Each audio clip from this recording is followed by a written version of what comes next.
మరి కాంగ్రెస్ పార్టీ కామారెడ్డిలో డిక్లరేషన్ ఇచ్చింది ఏమని, బీసీలకు సంబంధించినటువంటి అనేక అంశాలతో పాటు స్థానిక సంస్థల్లో 42% బీసీలకు రిజర్వేషన్ ఇస్తామని చెప్పడం జరిగింది. మరి 42% అనేటటువంటిది ఏ ప్రాతిపదికన కాంగ్రెస్ పార్టీ అనుకున్నదన్న విషయం ఇప్పటివరకు స్పష్టత లేదు.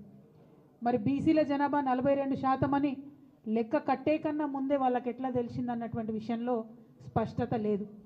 ఆనాడు ఎన్నికలకు వెళ్ళేటటువంటి హడావుల్లో చాలా వాగ్దానాలు చేసినారు వాళ్ళు, అందులో ఇది కూడా ఒకటి వాళ్ళు చేయడం జరిగింది.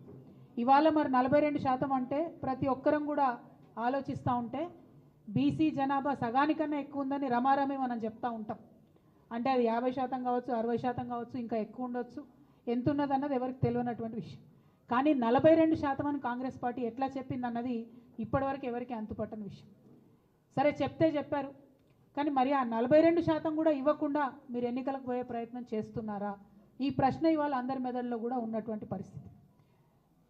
మేము తెలంగాణ జాగృతి నుండి గత సంవత్సర కాలంగా బీసీలకు సంబంధించినటువంటి అనేక అంశాలను ముందుకు తీసుకొని వెళ్తూ ఉన్నాం. అసెంబ్లీలో పూలే విగ్రహాన్ని పెట్టాలనేటటువంటి డిమాండ్ని మేము తీసుకున్నాం. అదేవిధంగా 20,000 కోట్లు బీసీలకు బడ్జెట్ ఇస్తామని చెప్పారు. మరి 3 సార్లు అసెంబ్లీ జరిగింది, బీసీలకు మాత్రం 20,000 కోట్లు పెట్టలేదు. మరి ఇప్పుడు స్థానిక సంస్థలు దగ్గరికి వచ్చినాయి, 42% ఇస్తా అన్నది ఇవ్వకుండా ముందుకు వెళ్ళే ప్రయత్నం మాకు అర్థమవుతూ ఉన్నది. కాబట్టి ఇవాళ ప్రశ్నిస్తూ ఉన్నాం, మీరు ఎట్టి పరిస్థితుల్లో కూడా మీరు చెప్పినట్టుగా 42% ఇవ్వకుండా ముందుకు వెళ్ళే ప్రసక్తే లేదు. మిమ్మల్ని మేము వెళ్ళనీయం. ఎక్కడికక్కడ మండల కేంద్రాల్లో కావచ్చు, జిల్లాలలో కావచ్చు, అన్ని చోట్ల కూడా నిరసన ప్రదర్శనలు చేస్తాం.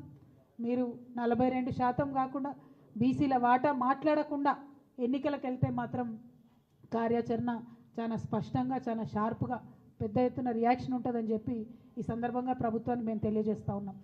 మరి ఇవాళ ఇక్కడ కలిసినటువంటి బీసీ ఎంబీసీ సంఘాలు అందరం కూడా కలిసి మాట్లాడుకున్నది ఏంటంటే, ఇవాళ ప్రభుత్వానికి మనం ఒక హెచ్చరిక జారీ చేద్దాం.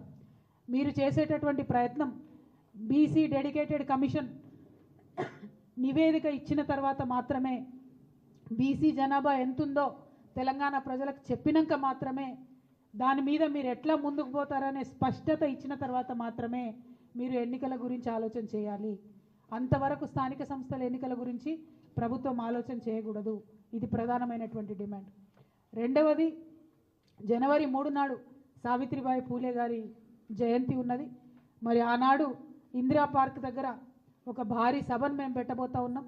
ఆ సభలో అన్ని బీసీ కమ్యూనిటీస్కి సంబంధించినటువంటి ప్రతినిధులు, నాయకులు, ప్రజలు పెద్ద ఎత్తున హాజరవుతారు. ఆనాడు ఇంకా స్పష్టంగా మా కార్యాచరణ కూడా మేము చెప్తాం. బీసీ డెడికేటెడ్ కమిషన్కి సంబంధించిన సమయం 30వ తారీఖు నాడు అయిపోతూ ఉన్నది. మరి 30వ తారీఖు నాడు ప్రభుత్వానికి వారి నివేదిక ఇస్తామని చెప్తున్నారు. ఆ నివేదిక అంశాలు బయటపడ్డ తర్వాత తప్పకుండా 3వ తారీఖు నాడు పెట్టేటటువంటి సభలో మా కార్యాచరణ ఇంకా స్పష్టంగా చెప్తాం. ఇవాళ భారతీయ జనతా పార్టీకి కూడా మేము డిమాండ్ చేస్తూ ఉన్నాం. మీరు జనాభా లెక్కలు చేపట్టబోతూ ఉన్నట్టుగా తెలుస్తూ ఉంది. ఈ జనాభా లెక్కల్లో ఖచ్చితంగా కులానికి సంబంధించిన కాలం ఉండాల్సిందే, కులగణన జరగాల్సిందే. ఇది మా డిమాండ్. దీనికి సంబంధించి కూడా అన్ని కమ్యూనిటీసు ఏకకంఠంతో చెప్తున్నటువంటిది. ఇవాళ కొంచెం ఈ ప్రెస్ మీట్ ఫార్మాట్ మారుస్తూ ఉన్నాం. నేను మాట్లాడినాను, ప్రధానమైనటువంటి అంశాలు మా అందరిది ముక్త కంఠంతో కోరుకునే మేము చెప్పినాం. కానీ ఏ సంఘం ఆ సంఘం ఒక 30 సెకండ్స్ వాళ్ళ కమ్యూనిటీ పేరు చెప్తారు, వారి అంశం చెప్తారు. ఆ విషయాన్ని కొద్దిగా మన పత్రికా మిత్రులందరూ కూడా ఓపికతో వినవలసిందిగా నేను కోరుతూ, మరి లిస్ట్ ఇస్తారా? మీరు లిస్ట్ ప్రకారం చెప్తారా? ఇక్కడ ఎవరి దగ్గర ఉంటే వాళ్ళు మాట్లాడిచ్చేసాను. ఫస్ట్ యాదవ కమ్యూనిటీ కూర్చొనే చెప్పాలి, ఫాస్ట్గా చెప్పేసి ఇష్యూ మాత్రం చెప్పండి.